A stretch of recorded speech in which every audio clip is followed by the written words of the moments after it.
Eu sempre gostei muito de contar, de ouvir e de contar história, né? Para criança ou não. Só que as crianças ouvem com muita atenção. Então eu dediquei muita coisa a elas. E minhas filhas sempre dormiram ouvindo as minhas histórias e sempre inventaram histórias para mim. Cada história maluca que você vê é uma maravilha, eu adoro. Não sei separar compartilhando estanques o trabalho do trabalho infantil, o trabalho adulto, entendeu? Só que, obviamente, você sabe que a criança é um ser inteiro, né? Mas cada época da nossa vida, né, há assuntos que nos dizem mais respeito, né? Por exemplo, a sexualidade de um bebê, ela existe, obviamente, muito forte, mas é inteiramente diferente da sexualidade de um adulto, né? Então, ao falar disso para uma criança, eu falo de um jeito que a criança possa absorver naturalmente, sem perceber coisas que ela só vai perceber mais tarde. Ao falar para o adulto, eu estou falando de outra maneira, né? Com todas as consequências que são resultantes do ato de viver, né? Então eu falo de maneira diferente. Até mesmo que as coisas que eu vou falar para o adulto, a criança não vai nem compreender, nem saber do que eu estou falando, mas a coisa que ela faz, sabe muito diretamente. Então para ela eu falo diretamente, para o adulto eu posso usar determinadas metáforas, etc., né? São coisas da aquisição do conhecimento mesmo, né? Do domínio do mundo, né? A criança tem ela até que ela não seja inibida por nós, ela é um ser inteiramente livre, né? Aberto para tudo, né? Então você joga com essa abertura.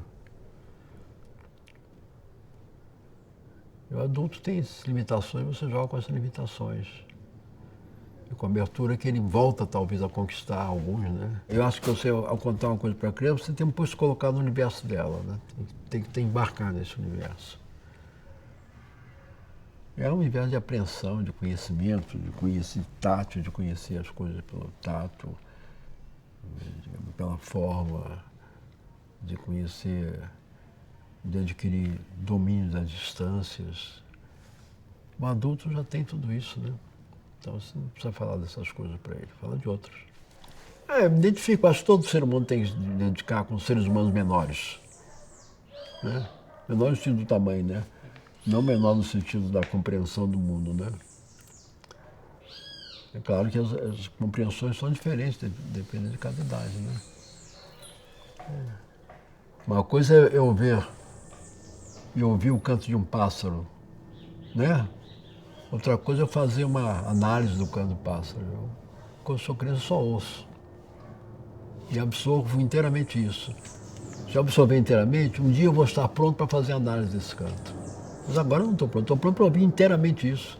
Que eu, como adulto, talvez não seja mais pronto para isso. A não ser que eu tenha ouvido muito bem criança. Não dá assim para separar, eu acho, do nosso Criador. Só que você fala para seres em outro momento da vida, né? Deve ser com tanta profundidade quanto, não com menos. Né? Evitar, eu acho, falar para a criança no diminutivo, digamos assim.